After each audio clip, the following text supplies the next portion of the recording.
বিরতির পরে আবারও সবাইকে স্বাগত জানাচ্ছি গার্ডেনিং ইন বিয়ন্ড বিজিএসের অনুষ্ঠানে। আমরা বাগান নিয়ে কথা বলছি দুজন বিশেষ অতিথির সাথে, টিঙ্কু ভাই এবং রেজা কাপা, ওনারা যুগল। আমরা রেজা কাপার সাথে আলাপ করছিলাম তার বাগান নিয়ে, কী কী সবজি উনি চাষ করেছেন। আমরা জানি যে বিলেতে আমরা যারা বাগান করি আমাদের অনেক কষ্ট সহ্য করে বাগান করতে হয়। এখানে আবহাওয়াটা প্রতিকূলে, বিশেষ করে দেশি সবজিগুলো এখানে ফলানো খুব কঠিন। কিন্তু রেজা কাপা এবছর সে অসাধ্য সাধন করেছেন, উনি খুব ভালো লাউ ফলিয়েছেন এবং আমার সৌভাগ্য হয়েছে আমার বাগানটা দেখার। কিছুদিন আগে আমি গিয়ে গুনেছিলাম, প্রায় 20টার কাছাকাছি লাউ ছিল ওনার বাগানে। তো আপা, আপনার কাছে যদি একটু অনুরোধ করি যে আপনি এই যে লাউটা ফলানো, আমরা জানি এটা একটা বিশাল ব্যাপার, হ্যাঁ, যেমন এভারেস্ট শৃঙ্গে ওঠার মতো একটা ব্যাপার। এই যে লাউ বীজ থেকে চারা করা থেকে শুরু করে সব কিছু, আপনি যদি একটু সংক্ষেপে যে বিশেষগুলোর উপর আপনি যত্ন দিয়েছেন, চারার যত্ন থেকে শুরু করে বীজ করা, বা কিভাবে আপনি সাকসেসফুল হলেন লাউ ফলাতে। থ্যাংক ইউ সাইদ ভাই। লাউয়ের জন্য আসলে আমাদের একটু টাইমিংটা একটু দেখতে হবে, মানে পুরো সময়টাকে আমাদের কিন্তু একটু হিসাব করে নিতে হবে। আর অনেকে কি করে, যেহেতু ফেব্রুয়ারি মাসে অনেকে শুরু করে দেয়, কিন্তু লাউয়ের ক্ষেত্রে বেশি দিন আমাদের মে মাসের আগে কিন্তু আমরা লাউ বার করতে পারি না। কারো কারো আবার জুন মাসও, কোনো জায়গায় আবার জুন মাসও পড়ে যায়। জুনের আগে কেউ লাউয়ের চারা আমি মিডিল অফ মার্চে করেছি, তবে এর চেয়েও আরেকটু পরে করলেও ভালো। হ্যাঁ, কারণ কি লাউয়ের চারার ওই শিকড়, ওরা তো খুবই অ্যাগ্রেসিভ, হ্যাঁ, শিকড়টা যদি বের হয়ে যায় মানে পট থেকে, তখন শিকড়টা অনেক সময় ড্যামেজ হয়ে যায়। সেটার জন্য লাউয়ের চারা মেনলি মার্চের এন্ডে বা এপ্রিলের শুরুতে শুরু করাটা ভালো। এটা করার পরে তারপরে তো মার্চের এন্ডে করলাম চারার যত্নটা একটু বলেন প্লিজ। চারার যত্ন আপনি মেইনলি কী করতে হবে, চারাকে কিন্তু সব সময়তেই একটা মোটামুটি ভালো টেম্পারেচারের মধ্যে আপনাকে রাখতে হবে। ঘরের ভিতরেই তো রাখতে হবে, তখন ঘরের ভিতরেই রাখতে হবে। আপনার যদি কনজারভেটরি থাকে ওটাতে রাখতে হবে। আবার কনজারভেটরিতে যদি হিটেড না থাকে তখন আবার রাত্রেবেলা কিন্তু আবার ঘরের মধ্যে আনতে হয়। এইগুলো আপনাকে খুব ভালো করে খেয়াল করতে হবে। আর লাউ চারাগুলো খুবই বেশি সেন্সিটিভ, তো ওগুলোতে হঠাৎ করে যদি কখনো কোনো একদিনের ঠান্ডাতেই ওরা শখে চলে যায়, তখন ওটা থেকে আর আপনি ভালো ফল পাবেন না। হয়তো গাছ বড় হবে। আপনি গাছ করলাম মার্চের শেষের দিকে, চারাকে খাবার দিলেন, আলো দিলেন, হ্যাঁ, যত্ন করে রাখলেন যেন ঠান্ডা না লাগে, চারা বড় হলো। চারাকে মেনলি বেশি খাবার দিব না তখন, খুব বেশি বড় করতে আমি চাই না। ঘরের মধ্যে বেশি বড় করলে তো, কারণ ওগুলো লতানো তো, ওগুলো রাখাও অনেক বেশি কঠিন হয়ে যায়। হ্যাঁ, ছোট ছোট বেগুনের চারা, মরিচের চারা সমস্যা নাই। তো মার্চে যদি করেন, আপনি বাইরে দিচ্ছেন কখন? বাইরে আমি কিন্তু মে মাসের মিডিলেই দিয়ে দিই আমি বাইরে। তাহলে মার্চের মিডল থেকে মে মাসের মিডল, 1 মাস আপনি রাখতে হচ্ছে। হ্যাঁ। আচ্ছা, 1 মাসে গাছটা কত বড় হচ্ছে? 1 মাসে গাছটা আমার ধরেন 2 হাত 3 হাত হয়ে যাচ্ছে, প্রায় মাচা ছুঁই করছে, প্রায় মাচা। এখন যদি আপনার মাচাটা ছোট থাকে তখন মাচায় উঠে যাবে একবারেই। আচ্ছা, হ্যাঁ। আর মাচাটা যদি বড় থাকে তখন আরেকটু পরে। আপনি কি ভিতর থেকে সরাসরি দিয়ে দেন নাকি? না, ভিতর, এটা আরেকটা বিষয় আছে যে চারাকে কিন্তু আপনার হার্ডেনিং অফ করতে হবে। অনেকে কিন্তু কমপ্লেন করে যে হার্ডেনিং অফ মানেটা কি? এটা বলছি, আপনারা প্রথমে লাউ গাছ বাইরে দিলেন, দেওয়ার পরের দিন লাউ গাছ মরে গেল, পাতা শুকায় গেল, পাতা নুয়ে গেল, তখন কিন্তু খুব বেশি প্রবলেম। এটা কি করতে হবে, গাছটা তো খুব একটা মানে আমরা যে গরমের মধ্যে রাখি, লাইক ইনকিউবেটরের মধ্যে, ওটা থেকে যদি ওইরকম বাইরের ওয়েদারে কিন্তু গরম থাকলেও হবে কি, বাতাস থাকবে। এখানে ইংল্যান্ডের ওয়েদারে বাতাস থাকে, রাত্রে ঠান্ডা থাকে, তখন আমাদের কি করতে হবে, এই ওয়েদারের সাথে গাছটাকে ইউজ টু করতে হবে। সহনশীল করতে হবে। হ্যাঁ, সহনশীল করতে হবে। তখন প্রথম দিনে 1-1.5 ঘন্টা বাইরে রাখবেন, আবার ভিতরে ঢুকাবেন। হ্যাঁ, এটা সকালের দিকে রাখবেন। সকালে? আচ্ছা, দুপুরে রোদে রাখা যাবে না? দুপুরে রোদের মধ্যে আপনারা রাখবেন না, রাখবেন আস্তে আস্তে। আচ্ছা, হ্যাঁ, ধরেন প্রথম সপ্তাহে 1-2 ঘন্টা করে, তারপরে পরে 2-3 দিন পরে আবার 3-4 ঘন্টা করে, হ্যাঁ, এরকম করে রাখবেন। আর গাছটাকে বাইরের পরিবেশের জন্য সে বের করতে পারে, তাকে শক্ত সামর্থ্য করছি, এটাকে ইংলিশে বলে হার্ডেনিং অফ। হ্যাঁ, ইউজ টু হওয়া, বাইরের ওয়েদারের সাথে ইউজ টু হওয়া। ইউজ টু হতে হতে তারপরে একদিন আপনি সারাটা দিনই রাখবেন। আচ্ছা, কিন্তু খেয়াল রাখতে হবে আপনার, সেই দিন যদি আবার খুব বেশি রোদ হয় তখন আপনাকে আবার একটু ছায়ার ব্যবস্থাও করতে হবে। আচ্ছা, এই যে ছোটবেলায় আমরা টিঙ্কু ভাই দেখেছিলেন কিনা, যে চারা লাগানোর পরে কৃষকরা ওই যে কলার একটা বাকল দিয়ে ছায়া দিয়ে রাখতো, ওইটাই বেগুন গাছে মেনলি এটা করতে দেখছি। হ্যাঁ, তো এটা করব। তারপরে একদিন আমি করব কি, রাত্রিও বাইরে রাখবো। আচ্ছা, সেই রাত্রের টেম্পারেচারটা আমি এবার দেখবো, 10-এর নিচে থাকলে হবে না। 10-এর নিচে লাউ গাছের খুব সমস্যা। আচ্ছা 10-এর উপরে থাকা যে রাত্রিটা আমি দেখব 11-12 সেদিন আমি বাইরে রাখবো, রাখার পর আবার ঢুকাবো। আচ্ছা এইরকম করব 2 সপ্তাহ মোটামুটি এদেরকে ইউজ টু করার পরে তারপরে আমি দিব। কিন্তু যেদিন আমি দিব সেদিন আবার একটু ঢেকে রাখি। আচ্ছা। আমার কিছু প্লাস্টিক আছে বড় বড়, হ্যাঁ একেবারে পুরো আমার মাচানটা ঢেকে যায়, আচ্ছা। এরকম প্লাস্টিক আছে। আবার কিছু একটা আপনারা হাসবেন, কিছু ব্ল্যাঙ্কেটও আছে, হ্যাঁ ছোট ছোট ছোট কিছু ব্ল্যাঙ্কেট আছে, ওগুলো দিয়ে ঢেকে রাখি রাত্রেবেলা। এই করে করে ওদেরকে একটু বাইরের সঙ্গে ইউজ টু করার পরে তখন কিন্তু ওরা অটোমেটিক যখন ওয়েদারে অ্যাডাপ্ট হয়ে যায় তখন ওরা কয়েকদিন ঠান্ডা পড়লেও অসুবিধা হয় না ওরকম। তার মানে ছোট বাচ্চার মতো যত্ন করতে হ্যাঁ হচ্ছে হ্যাঁ খুব যত্ন করতে হয়। আচ্ছা লাউ এই গাছের যত্ন করে আপনি তাকে ইউজ করে আপনি দিলেন, সে মাচা উঠে গেল, এরপর আপনি কি করেন? না মাচায় ওঠার পরে তখন এই জিনিসটা, এই যে আমাদের মুকুল ভাই, তারপরে আপনি সাইদ ভাই, তারপরে আমাদের জেসমিন চৌধুরী আপনি আপা, কি করেন? আমি বলি ওনাদের কাছে যে পরামর্শ শিখেছি যে প্রথম 5টা পাতা কেটে ফেলবো। আচ্ছা নিচের দিক থেকে হ্যাঁ 5টা পাতা কেটে ফেলেন। কাটার পরে 6 নম্বর পাতা থেকে 10 নম্বর পাতা থেকে যে সেকেন্ড যে জেনারেশনটা বের হবে না, ওই যে ওইগুলা থেকে মেনলি লাউ আসবে। আর তারপর 10 নম্বর পাতার পরে আমরা ওটাও কাটবো। আচ্ছা আগাটা কেটে দিবেন? হ্যাঁ আগাটা কাটবো 10 নম্বরের হাত পরে। দিয়ে কাটা যাবে না কাঁচি দিয়ে? কিছু হাত দিয়ে কাটলে অনেক সময় হাতে আবার আমাদের যদি কিছু ইনফেকশন থাকে কাঁচিটাকেও একটু ডিসইনফেক্টেড করে নেওয়া ভালো। ভালো আচ্ছা আচ্ছা। করার পরে তারপরে ওরা তখন ছড়ায় যাবে, তখন আস্তে আস্তে করে ইয়ে করবেন। আবার ওইটার আবার যখন 6-7টা পাতা হয়ে যাবে, এক একটা যে সেকেন্ড যে আমাদের ডগাটা বেরোলো ওটারও 7টা পাতার পরে আবার মাথাটা কেটে তাহলে দেব। প্রথমবার যেটা কাটলাম সেটাকে আমরা বলছি 1G, প্রথম আগাটা। হ্যাঁ। এরপর থেকে সেখান থেকে 2-3টা ব্রাঞ্চ বের হলো, সেখান থেকে সবগুলো কাটবো নাকি 2-1টা রাখবো? না না 2-1টা রাখবো। এটা আবার একটা ভালো বিষয় আপনি তুলছেন যে আমরা যে পরের গুলো থেকে তো শুধু মেয়ে ফুল বের হয়, হ্যাঁ তখন মেয়ে ফুল বের হলে আপনি আবার ছেলে ফুল না থাকলে তো লাউ হবে না, লাউ হবে না। যতই আপনার গাছে ফুল টুল থাকুক আপনার বাগানে, তারপরে কিন্তু আমাদের হ্যান্ড পলিনেশনটা এটা আমাদের 100% সাকসেসের জন্য আমরা হ্যান্ড পলিনেট করি। হ্যাঁ ফুল তো আমরা লাগাবোই বাগানে। ফুল লাগাবো কি জন্য? পলিনেশনের জন্য, বিয়ের জন্য, এনভায়রনমেন্টের মানে কি বলবো এটাকে, হ্যাঁ বায়োডাইভার্সিটি, এটা যে ঘুরবে আর কি চক্রটা, হ্যাঁ তো ওটার জন্য আমাদের ফুল তো লাগাবোই, যেহেতু বি আসবে, তারপরে বাটারফ্লাই আসবে এগুলোর জন্য। তারপর একটা ডাল কিন্তু আপনাকে রাখতেই হবে ওটা থেকে ছেলে ফুল হওয়ার জন্য। আচ্ছা মানে যখনই আমি কাটিং করব 1G করি 2G বা 3G করি সবগুলো করব না, অর্ধেক রেখে দিব বা একটা দুটো রেখে দিব, বাকিগুলো রেখে দিব। জি আচ্ছা। আর এই সময় যখন ওখানে উঠবে তখন ফুল আসার আগ পর্যন্ত কিন্তু আমাদেরকে ওদেরকে নাইট্রোজেন বেস খাবারটা একটু বেশি দিতে হবে। কি জন্য? তাহলে পাতাগুলো নাইট্রোজেন বেস বলতে খাবার বলতে যে মিরাকেল গ্রো, যেটা মিরাকেল গ্রোটা পানির সাথে মিশিয়ে দেই, সেটা মিরাকেল গ্রোটা পানির সাথে মিশিয়ে দিব।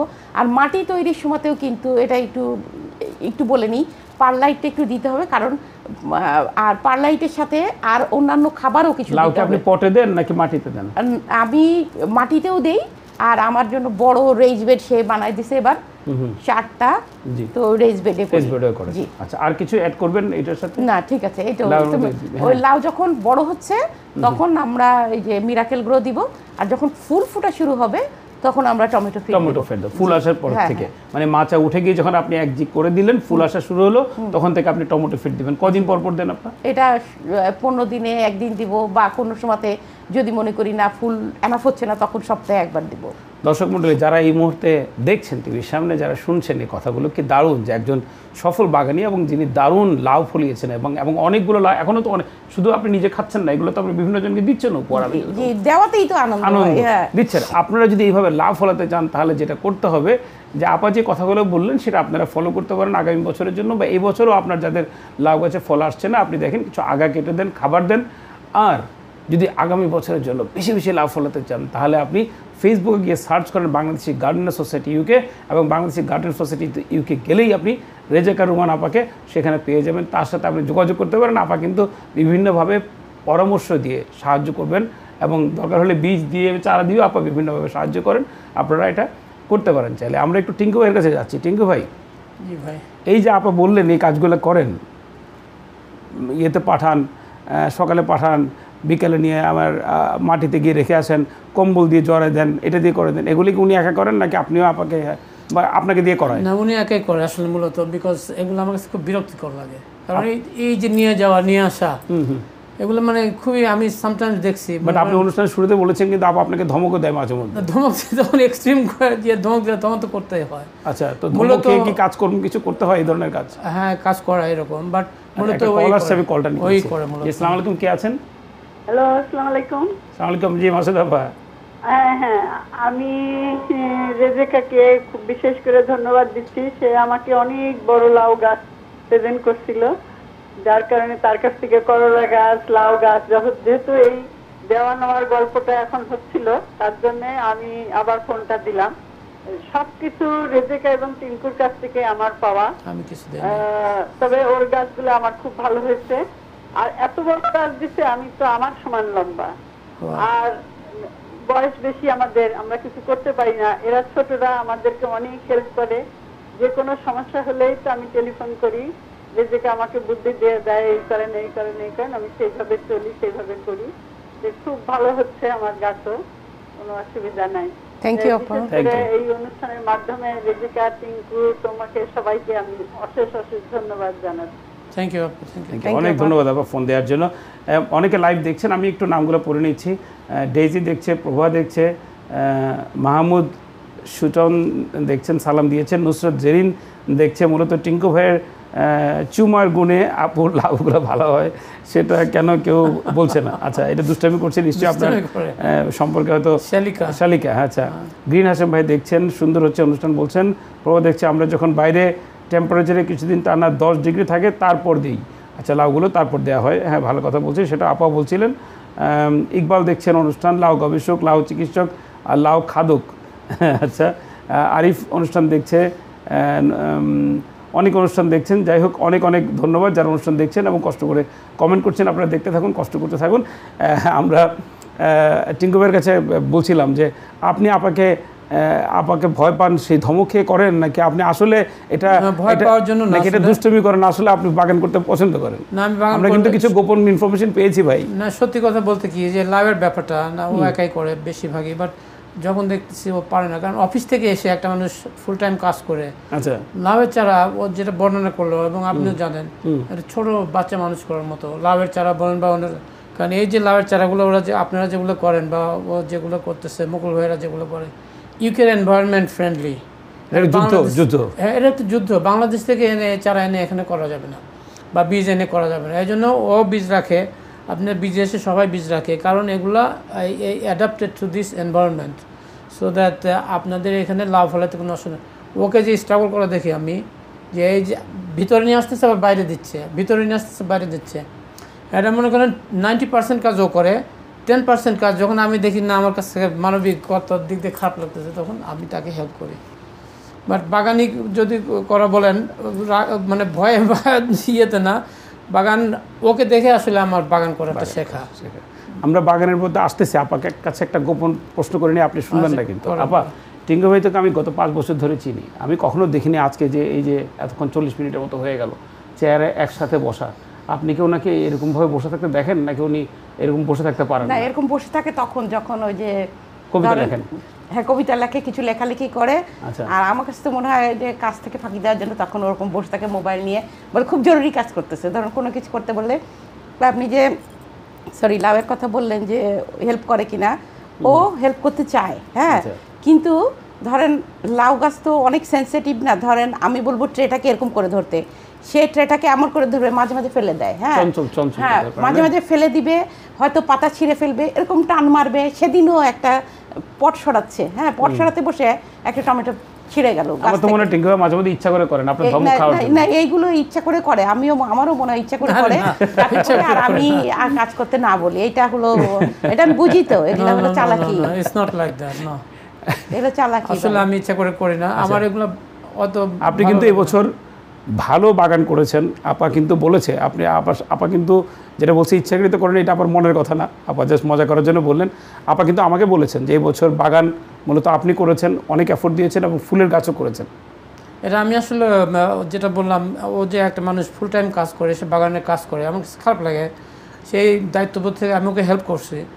এবং ফুলের গাছটা যেটা আপনি বললেন এবং আপনি দেখে আসছেন, এটা যদি ফুলের গাছটা, আমি আসলে মুকুল ভাইকে দেখে অনেক কিছু ইন্সপায়ার হয়েছি আসলে ফুলের গাছ করা। আমি মুকুল ভাইকে ফোন করলাম একদিন যে আপনি এত সুন্দর ফুলের গাছ লাগাইছেন, কোথায় কিনলেন বা কীভাবে? উনি আমাকে একটা ওয়েবসাইটের নাম দিলেন, আমি ওখান থেকে গাছ কিনে গত বছর লাগাইলাম। এবছর আমি ওখান থেকে ও কাটিং করছে, সেগুলা কাটিং করে আমরা একটা চারাও কিনে নাই। ওই ফুলের গাছে একদম ভরে গেছে এবং অনেক সুন্দর লাগে। বাহ, আমি ওই বিকালে কাজ থেকে এসে বাগানে একবার বসলে চা একটু নিয়ে বসলে আমার খুব ভালো লাগে। আমরা জানি আপনি লেখালেখি করেন, জি ভাই। আপনি কি এই যে আপা বাগান করছেন বা আপনি আপাকে হেল্প করছেন, বাগান আপনাকে লেখালেখিতে কিভাবে উৎসাহিত করে? দারুণভাবে উৎসাহিত করে আসলে, কারণ আমি বললাম যখন আমি বাগানে বসি না, বাগানে বসে আমার ওই বাগানটা ওইভাবেই সাজিয়েছি আমি, যে দেখলেই ভালো লাগে, মনের মধ্যে একটা মানে সে ভাব বা অনুভূতি আসে একটা কিছু লেখার। অনেক সময় আমি আসলে বিজিএসের বিভিন্ন মেম্বারদের কর্মকাণ্ড বা তাদেরকে উৎসাহিত করার জন্য এই কাপলদের নিয়ে বা ব্যক্তি বিশেষকে নিয়ে লিখে থাকি। টিঙ্কু ভাই, একটা প্রশ্ন করতে চাচ্ছি আপনাকে। এই যে আমরা জানি যে নিউটন আপেল গাছের নিচে বসেছিলেন, আপেলটা পড়ে গেল, তার মাথায় আসলো, আপেলটা নিচে পড়লো কেন, উপরে না গিয়ে? আপনি একজন লেখক, কবি, আপনি বাগানে বসে আছেন, আপনার ফল গাছ থেকে একটা ফল পড়ে গেল, আপনার অনুভূতিটা কেমন হবে? আপনার কি চিন্তা আসবে মাথায়? আমার চিন্তা আসবে প্রথমে যে আমার মাথায় তো চুল না, এটা আমার মাথায় পড়লে আমার মাথা শেষ। এই চিন্তা আগে আসবে, বুঝছেন? আমি নিউটনের মতো কোনো তত্ত্ব আবিষ্কার করতে পারতেছি না। আমি সেফ প্লেস দেখবো, দৌড় মারা যায় কোন দিক দিয়ে। এইটাই আপনার কোয়ালিটি। এই যে আপনি এই উত্তরটা দিবেন, এটা কিন্তু আপনি আশা করেছেন কিনা আমি জানি না। আমি হয়তো বলবো, উনি বলতেন যে আপেলটা কেন পাখির মতো উড়ে গেল না, একটা কবি, আমি সহজ উনি দেখেন চিন্তা করছেন যে আপেলটা আমার মাথায় কেন পড়লো না। এই যে একটা মজা উত্তর দিয়ে এই স্পন্টেনিয়াসটা, এটা একটা বিশাল গুণ। টিঙ্কু ভাই, আমাদের হাতে সময় খুব কম, আমি জানি না, আমি মিস করতে চাচ্ছি না। আমি যদি একটু আপনাকে অনুরোধ করি, যদি কষ্ট নয়, আমাদেরকে একটা কবিতা শোনানোর জন্য। আচ্ছা ঠিক আছে, আমি যতটুকু পারি আমি একটু শোনাই আপনাদেরকে। প্লিজ। জি। আমি কয়েকদিন আগে এটা আচ্ছা, ও বের করতে পারতে আমি একটা কথা বলে ফেলি ভাই। আমি কি করেছি, সামনের দিকে ওই রেডি করে দিছি, অবশ্য বলছি আমি যে আমাকে এই বেডটুকু রেডি করে দাও। ওর মধ্যে লাল শাক লাগাইছি, ডাঁটা শাক, আর সাথে আলু লাগাইছি। 2 দিন পরে একদিন দেখি কি আলুর গাছগুলা মানে কেন যেন উপড়ায় ফেলার মতো। আমি বললাম আলুর গাছগুলো এরকম হলো কেন? তখন বলছে আসলে আমি মনে করছিলাম আগাছা তুলে ফেলছি, ফেলে পরে মনে হচ্ছে আলু আবার সাথে সাথে লুকাই লাগছে। এইগুলো করে ও বাগানে। আমি ওটা আসলে আগাছা মনে করে তুলে ফেলছি। চিন্তা করেন ভাই, আলু গাছকে আগাছা মনে করছে না, এখানে হচ্ছে জিনিসটা, টিঙ্কু ভাই তো আসলে আমরা জানি টিঙ্কু ভাইয়ের ভিতরে একটা দারুণ সরলতা আছে, একটা বাচ্চা সুলভ আচরণ ওনার মধ্যে আছে, এবং এই জিনিসটা কিন্তু আমরা সবাই করতে পারি না আপা। হ্যাঁ, আমরা যখন ছোটোবেলায় কিন্তু আমরা শিশু হয়ে জন্মাই, আমরা আস্তে আস্তে আমাদের ভেতরে এই শিশুটাকে কিন্তু আপনাকে আমরা হত্যা করি। হ্যাঁ, আমরা বড় হয়ে যায় মনে করি, কিন্তু এই হ্যাঁ আমাদের বয়স বাড়বে, কিন্তু আমাদের মধ্যে যে শিশুর সরলতা, সেই জিনিসটা ধরে রাখা একটা দারুণ গুণ। আমি এটা বিজিএস না হলে হয়তো শিখতাম না। আমি কিন্তু বিভিন্ন জায়গায় যাই, কিন্তু আমি যখন টিঙ্কু ভাইয়ের সাথে আসি, আমি যখন মুকুলের সাথে বসে, আমি যখন মাহবুব ভাইয়ের সাথে বসি, আনোয়ার ভাইয়ের হাসির সাথে বসি, তখন কিন্তু আমি সেই ছোটোবেলায় ফিরে যাই। এই যে তারুণ্য, এই সরলতা, এইটা আজকালকার যুগে একটা বিরল বিষয়। যাই হোক, আমরা টিঙ্কু ভাই বলতেছিলেন বসে থাকা আমার জন্য কষ্টকর, বসে থাকা আমার জন্য কত কষ্টকর। তা আনোয়ার ভাইয়ের যে অনুষ্ঠান আমাকে নিয়ে করতেছে না, সবুজ অ্যান্ড অবুজ, ওইখানে মনে করেন 1 ঘন্টা বা 1.5 ঘন্টা বসে থাকা আমার জন্য অনেক কষ্টকর হয়ে যায়। এবং দর্শকদেরকে আমি জানাই, আজকের অনুষ্ঠানে ওনাকে রাজি করে তো আমার অনেক কষ্ট করতে হয়েছে, অনেক কষ্ট করতে, কারণ উনি বসে থাকতে পছন্দ করি না। আমি আমার একটা কবিতা শুনি। কবিতার নাম হচ্ছে তোমাকে হৃদয়ে নিয়ে হাঁটি, রৌদ্র মাথায় নিয়ে হাঁটি, পায়ে চুমো ধুলো মাটি, এই প্রেম জানি খাঁটি, তোমাকে মাথায় নিয়ে হাঁটি, অচেনা শহরে হাঁটি, মনে পড়ে খুঁটিনাটি, হৃদয়ে বিছিয়ে পাটি, তোমাকে মাথায় নিয়ে হাঁটি, বিমাতা শহরে হাঁটি, পাপে পুণ্যে কাটাকাটি, ভালোবাসা মাটামাটি, তোমাকে হৃদয়ে নিয়ে হাঁটি। বাহ, এই তোমাকে হৃদয় নিয়ে হাঁটি, এই তুমিটা আসলে কি? তুমিটা অনেক কিছু হতে পারে। তুমি আমার দেশকে আসলে আমি এখানে বুঝেছি। আচ্ছা, আমি যে অচেনা শহর, বিমাতা শহরে হাঁটতেছি, দেখি বিভিন্ন জিনিস, কিন্তু আমার দেশের যে সবুজ, দেশের প্রান্তর, দেশের মানুষ, ওগুলো আমি হৃদয় নিয়ে আমি হাঁটি। আসলে দেশকে আমি অনেক মিস করি। আচ্ছা, এটাই আমি কবিতার মধ্যে তুলে ধরতে চাইছি, যে এটা যেভাবে নেয়, যার কাছে যেভাবে এটা অন্য দেশকে কিন্তু প্রিয় তোমার সাথে অনেকে তুলনা করে, অনেকে মায়ের সাথে তুলনা করে।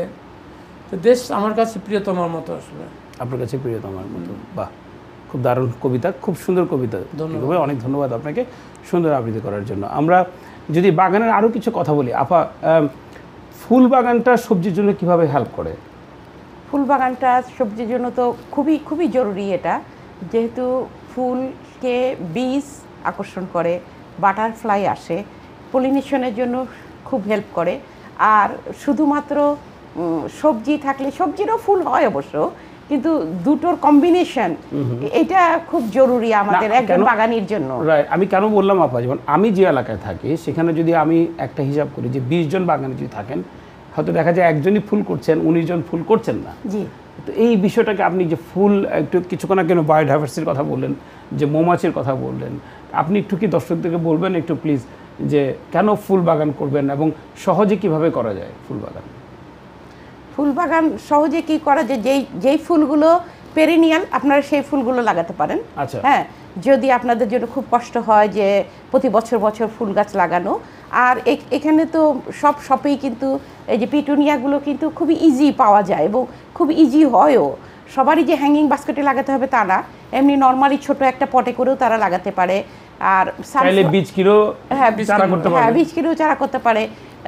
আমাদের যে কি বলে মেরিগোল্ড, যেটা গাঁদা ফুল, এই ফুলটাও খুবই পলিনেশনের জন্য খুবই ভালো, বীজকে খুবই আকর্ষণ করে। এরকম 2-1টা গাছ আপনারা লাগাই ফেলবেন। আর যেগুলো বললাম যে আমি পেরিনিয়াল, ওখানে কি বলে গার্ডেন সেন্টারে লেখা থাকে যে এগুলো পেরিনিয়াল, পেরিনিয়াল বলতে আগামী বছর এটা আবার আসবে। হ্যাঁ, প্রতি বছর বছর ওগুলো আবার হবে। ডালিয়ার যেগুলো কন্দ থাকে, হ্যাঁ, হাইড্রেনজিয়া, এইগুলো হাইড্রেনজিয়া আবার আরেকটা হাইড্রেনজিয়ার একটা বড় গুণ আছে, সেটা হলো একটু শেডি এরিয়াতেও ভালো হয়। তো অনেকের বাগানে আলো কম পড়ে বা যেসব এলাকায় গরম মানে আলো বেশি পড়ে, সেখানে হয়তো এই যে আমাদের লাউ, শিম এগুলো লাগালো, আর একটু শেডি এরিয়াতে হাইড্রেনজিয়া লাগাতে পারবে। তার মানে আবার যদি যারা সবজি এই মুহূর্তে চাষ করছেন, আমাদের কমিউনিটির যারা বাগান করেন, তারা যদি ফুলের চাষ করেন, তাদের সবজির ফলন কি বেড়ে যাবে? অবশ্যই বেড়ে যাবে। আচ্ছা, তাদের সবজির ফলন অবশ্যই বাড়বে। মৌমাছি আসবে, পোকামাকড় আসবে, সেটা পলিনেশন হবে, পরাগায়ন হবে, আপনার ফলনটা বেড়ে যাবে। খুব সহজে করতে পারেন। যাদের অ্যালটমেন্টে আছে, অ্যালটমেন্টের যে পার্টিশনটা, বর্ডারটা আছে, সেখানে কিন্তু ইচ্ছা করলে আপা সানফ্লাওয়ার খুব সহজে সানফ্লাওয়ার লাগাই দিবে। হ্যাঁ হ্যাঁ, এটা খুব উপকার করে। তারপরে গাঁদা ফুলও লাগাই দিবে, ওগুলো ইজি হবে, অনেক ইজি হয়। আচ্ছা, টিঙ্কু ভাই, অনেকে সময়ের ব্যাপারটা একটা কথা বলেন যে আমি সময় পাই না বাগান করতে। হ্যাঁ, আপনারা দুজনেই আমি জানি যে ফুল টাইম কাজ করেন দুজনেই। আপনাদের 2টা মেয়েও আছে, এবং তারা কি বাগানে ইনভলভ, বাগানে হেল্প করে? মেয়েরা আসলে ওদের পড়াশোনা নিয়ে, একজন তো বাসায় থাকে না, ও থাকে ওর কাজের জায়গায়। আচ্ছা। আর একজন ওরা বললে পর হেল্প করে। আচ্ছা, মূলত কাজ যেটা ওই করে, আপনারা দুজনেই করেন। কিন্তু আপনারা এই যে টাইম ম্যানেজমেন্টটা কিভাবে করেন আপনি একটু যেহেতু বলতেন, বাট আমি টাইম ম্যানেজমেন্ট যে আমি আসলে উইকেন্ডে আসলে আমাদের যে বেশি কাজগুলো উইকেন্ডে করা যায়। আর এখন যেহেতু দিন লম্বা, সেহেতু আমরা অফিস থেকে এসে পানি দেওয়াটা রেগুলার আমি করি বা ও করে। আর অন্যান্য কাজ যখন মনে করেন শর্টার ডেজ থাকে, তখন ওই চারা করার এগুলো কাজ ওই মূলত করে। সব মানে ম্যানেজ করতে হবে কি, আপনি যখন day short, you have to plan accordingly, সেভাবে ওইভাবে ইউটিলাইজ করতে হয় ডেটাকে। শারীরিক মানসিকভাবে বাগানটা কিভাবে হেল্প করে? বাগান is actually is very good for your mental and health, mental ওয়েলবিংয়ের জন্য খুবই ভালো। আমি একটা হসপিটালে কাজ করি, সেখানে লুইসাম হসপিটালে আমি কাজ করি। ওরা একটা গার্ডেনই বানাইছে, নাম হচ্ছে ওয়েলবিং গার্ডেন। এবং স্টাফদের আমাদের একটা ইন্ট্রানেট বলে, মানে স্টাফের ইন্টারনাল কমিউনিকেশনের জন্য একটা পেজ আছে। ওই পেজে বলা হচ্ছে তোমার যদি কাজ করতে করতে লাগে, ওই গার্ডেনে এসে বসো তুমি কিছুক্ষণ, এবং manager have to give you permission to go and visit that garden. So এটা বলা হয় যে দেহের ক্ষুধা যেরকম খাদ্য, মনের ক্ষুধা হচ্ছে আপনার বাগান। So is very good for your mental health and wellbeing. এটাই আমি আরেকটা কথা বলি ছোট। জি, আমি মাহবুব মোর্শেদ ভাইয়ের বাগানে দেখে আমার স্বপ্নের মতো মনে হয়েছিল, এবং ওখান থেকে আমার কিছুটা ইন্সপিরেশন আসছিল ফুল লাগানোর জন্য। আসলে কিন্তু ওনার মতো অত সুন্দর তো পারবো না, বাট উনি ইন্সপিরেশনাল আসলে। অবশ্যই অবশ্যই আমাদের অনেকের জন্য অনুকরণীয়। মাহবুব ভাই খুব সুন্দর বাগানি। আপা, আপনার কাছে একটু যদি একটা প্রশ্ন করি যে বিজিএস এর সাথে সম্পৃক্ততা এবং এই যে বিজিএস বন্ধন, আমরা যেটা বলছি, আমরা সবুজের কথা বলি, আমরা সবুজের ছায়াতলে কমিউনিটির একতার কথা বলি, এবং আমি জানি যে আপনি কমিউনিটির এখানে অনেকের সাথে কানেক্টেড, বড় ছোট, বিশেষ করে ছোটরা আপনাকে মাতৃতুল্য হিসাবে দেখে, আপনি তাদেরকে বোনের স্নেহের দৃষ্টিতে দেখেন। হ্যাঁ, এই যে বন্ধনটা, একতাটা, বাগান কিভাবে আমাদের কমিউনিটিতে এই একতার বন্ধন তৈরিতে সাহায্য করে বা করতেছে? থ্যাংক ইউ সাইদ ভাই। আসলে বাগান কিভাবে সাহায্য করছে মানে কি, আমরা তো বাগান নিয়েই আছি। আমরা যে কথাবার্তা যেগুলো বলি সবার সাথে, যে মাসুদ আপা বললেন, তারপরে আমাদের ছোট যে মাসুদ আপা, আমাদের বয়োজ্যেষ্ঠ আপা আছেন, সবার সাথে কথাবার্তা যেগুলো হয় আমাদের বাগান রিলেটেডই কথা হয়। হ্যাঁ, ধরেন যে উইন্টারেও বাগানের কথা হয়, সামারেও বাগানের কথা হয়। এইগুলো দিয়ে কি হবে, আমরা এই যে বিজিএসটা আমাদের অনেক অনেক ধন্যবাদ আপনাকে, আমাদের যে এই গ্রুপ করে আমাদের সবাইকে আপনি Connected একত্রিত করছেন। আমরা হ্যাঁ, সবাই মিলে করছি আবার। সবাই একত্রিত, এখন তো আমরা সবাই জি, মিলে সবাই মিলে একে করছি, জি। এগিয়ে নিয়ে যাচ্ছি, কিন্তু শুরুটা তো আপনার কাছে হয়েছে। সেটা বলছি যে এই বাগানের মাধ্যম দিয়ে অনেকে আছে কিন্তু অনেক ডিপ্রেশনে ছিল, হ্যাঁ, তাদের কিন্তু আমাদের বয়োজ্যেষ্ঠরাও বলেন বা ইয়াং যারাও আছে তাদের মধ্যে অনেক ডিপ্রেশন তো অনেকের অনেক তরফ থেকেই হবে, তারা কিন্তু এই বাগান করার মাধ্যমেই তাদের কিন্তু এই ডিপ্রেশন থেকে অনেক সরে গেছে। কারণ কি, আমাদের মাথার মধ্যে সবসময় একটা চিন্তা হয়, ধরেন আমরা কাজে গেছি, কাজ থেকে আসার পরে খাবার দাবার খাওয়া টাওয়ার পরে বা খাবার আগেই আমরা চিন্তা করি যে ওই গাছের কি পলিনেশন করতে হবে, ওই গাছে কি পানি দিতে হবে, ওই গাছের কি মোড়া ফুল তুলতে হবে, এগুলো নিয়েই আমরা কিন্তু থাকি। হ্যাঁ, আমাদের কিন্তু অন্য আর চিন্তা ভাবনাগুলো আমাদেরকে কিন্তু মানে স্পর্শ করতে পারে না। মানে এটা ছাড়া আপা যদি আমি একটু অ্যাড করি, যদি সরি আপনাকে থামালাম, যে আমরা তো মানুষের ভিতরে ভালো গুণ যেমন আছে, খারাপ গুণও তো আছে আপা। অবশ্যই, হ্যাঁ। পরশ্রী কাতরতা, হিংসা, জি, লোভ, জি। পর সমালোচনা, বাগানের যদি আমরা ইনভলভ হই, এগুলো কিন্তু আসলে টাচ করতে পারেন না। না, আমাদের তো সময় হচ্ছে না। হ্যাঁ, আমাদের তো সময় হচ্ছে না। আমরা যেমন এখন যেমন 9:30 ধরেন বা 9:10 মাগে বেশ সময় হয়, ও অতটুকু পর্যন্ত কিন্তু আমরা বাগানেই থাকি। কেউ আবার কিন্তু তারপরেও থাকে, অনেকে আবার ওই যে কি যেন সার্চ লাইটের মতো লাইট কিনে, আমাদের মিনা আপা বলছে যে উনি বলে এরকম লাগায়, তারপরে ইয়ে করে ও করে। যখন মানে ফুল গাছ লাগানোর ইন্টারেস্ট পাওয়ার পর থেকে আমার একটু উপকার হয়েছে যে সে কিন্তু ওই যে স্লাগ মারতে চায়, এবং সেটার জন্য সে নিজে একটা টর্চও কিনছে, যে এটা কিন্তু আগে সে করতো না, এখন করে, যেহেতু বৃষ্টি হলেই কিন্তু স্লাগ বের হয়ে পড়বে। আর ও স্লাগ মারার জন্য কিন্তু আমার এখন বাগান অনেক স্লাগ মুক্ত হয়েছে। হ্যাঁ, আমি দেখেছি আপনার বাগান অনেক পরিষ্কার। স্লাগ ভাই আমি মারি না, স্লাগগুলো ধরে না, সে আবার স্লাগ মারে না, বুঝছেন? ওদের তো ছেলে মেয়ে আছে না, ওদের সংসার আছে, এটা প্রকৃতির অংশ। ওরা অ্যাকচুয়ালি ফুড সাইকেলের অংশ। ওরা কেউ খাদ্য কেউ খাদক, এভাবে চলে। বাট ওদের আমি পার্কের ভিতর ছেড়ে দিই, পার্কের ভিতর, কিংবা আমরা ইচ্ছা করলে ব্রাউন বিনের মধ্যে দিয়ে দিই। হ্যাঁ, এগুলো সে করে। আচ্ছা, আপনি এই বিষয়ে আর কিছু বলবেন? না ভাই। আচ্ছা, আমরা টিঙ্কু ভাই, বিজিএস এর আপনি বিজিএস এর সাথে সম্পৃক্ততা কেমন ফিল করেন, কি খুব এনজয় করেন, এবং এটা কিভাবে হেল্প করছে আমাদের কমিউনিটিতে? বিজিএসে আমাকে আসলে নিয়ে আসছে, রিজিকা নিয়ে আসছে বিজিএসে। ও তো অনেক প্রথম দিক থেকে ছিল, আমি প্রথম দিকে একটু বেশি দূরত্ব বজায় রাখতাম। তারপর দেখলাম যে না, এখানে তো অনেক ভালো কর্মকাণ্ড হচ্ছে, ইনভলভ হওয়া দরকার। তারপরে আমি ইনভলভ হলাম, এবং আমি দেখছি বিজিএসের সাথে কানেক্টেড হয়ে একটা বিশাল একটা কানেক্টিভিটি তৈরি হয়েছে। নট অনলি লন্ডন, আমরা লন্ডনের বাইরে যেমন Birmingham, Manchester, Bristol, up north, ওইদিকে আমি দেখছি অনেক দূরে দূরে, লাইক সোয়ানলি বলেন, অনেক দূরে দূরে আছে, ব্রিস্টল আছে, ওয়েলস আছে, everywhere in the UK, not beyond UK. Like মনে করেন যে আমেরিকাতে সেদিন রাশেদ ভাই আসছিলেন। সো এই যে কানেক্টিভিটিটা তৈরি হচ্ছে, সবাই সবার বিপদে আপদেও চলে আসে, একটা ফোন করে জিজ্ঞেস করে, ভাই কি অবস্থা, ঠিক আছেন তো? কারোর কোনো অসুস্থতা হলে খবর নেয়, কারোর কিছু লাগবে নাকি জানতে চায়। আমি কোনো একটা শহরে গেলাম, দেখলাম এখানে পরিচিত কেউ আছে নাকি বিজেএস। আমরা টিঙ্কু ভাই অনুষ্ঠানের প্রায় শেষের দিকে চলে আসছে। আপনি কি এই যে উপকারগুলো হচ্ছে, আপনি কি যারা দর্শক এই মুহূর্তে দেখছেন, আপনি কি একটু আহ্বান করবেন বাগান করার জন্য এবং বিজেএসে জয়েন করার জন্য, প্লিজ? আচ্ছা, বিজেএসে আমি তো আসি, এবং আপনারা যদি বিজেএসে জয়েন করেন তাহলে যেটা উপকার হবে, কানেক্টিভিটির সাথে সাথে বাগান বিষয়ক যে সহযোগিতা, সেছাড়া আপনারা সবুজায়নের দিকেও আপনাদের হাত বাড়ায় দেবেন, এবং আপনাদের মেন্টাল হেলথ অ্যান্ড ওয়েলবিং ভালো থাকবে ডেফিনেটলি, আমি এটা বলতে পারি। আসুন সবাই বিজেএসের সাথে থাকি। অনেক ধন্যবাদ টিঙ্কু ভাই। রেজাক আপা, আমরা অনুষ্ঠানের শেষের দিকে আপনার শেষ কথাগুলো শুনবো, আপনি যদি কিছু বলতে চান। অনেক ধন্যবাদ সবাইকে এত কষ্ট করে আমাদের অনুষ্ঠানটা দেখার জন্য। আর এই যে আমরা বললাম, আমাদের বিজেএসের সাথে আপনারা আসবেন, বিজেএসের সাথে থাকবেন। নিজের যদি বাগান না থাকে, যদি ব্যালকনি থাকে, ব্যালকনিও যদি না থাকে, আপনার উইন্ডো শিল্ডে আপনি একটা মরিচ গাছ হলেও লাগাতে পারবেন। একটা মরিচ গাছ লাগিয়ে আপনি দেখবেন, আপনি আস্তে আস্তে নিজেই একটা বাগানি হয়ে যাবেন। এই জন্য সবাইকে বলি, আমাদের সবুজের সাথে আসুন, বিজেএসের সাথে থাকুন। ভালো থাকবেন সবাই। অনেক ধন্যবাদ আপা। অনেকে লাইভে এখনও কমেন্টস করছেন, শিমু আপা দেখছেন, রাশেদা বকুল দেখছে, এছাড়া যারা দেখছেন, আরিফ তো দেখছেই, হ্যাঁ, প্রভা দেখছে। যাই হোক, দর্শক যারা এই মুহূর্তে টিভি সেটের সামনে আপনারা বসে আমাদের অনুষ্ঠানটি দেখলেন, আমরা বাগান বিষয়ে কথাবার্তা বললাম। এই অনুষ্ঠানটি আগামী মঙ্গলবার ঠিক একই সময় আবার পুনঃপ্রচারিত হবে। আপনারা চাইলে বাংলাদেশি গার্ডেনার সোসাইটি বা বিজিএসের পেজে গিয়ে অনুষ্ঠানটি দেখতে পারবেন, বা আয়ন টিভির ফেসবুক পেজে গিয়ে আপনার অনুষ্ঠানটি দেখতে পারবেন। আমরা দুজন অতিথির সাথে বাগান বিষয়ে কথা বললাম, কীভাবে বেশি করে সবজি ফলাতে হবে, ফুল ফলাতে হবে, সেই জিনিসগুলো নিয়ে কথা বললাম। আগামী অনুষ্ঠানে আবার দেখা হবে। সবাই শুভরাত্রি, আল্লাহ হাফিজ।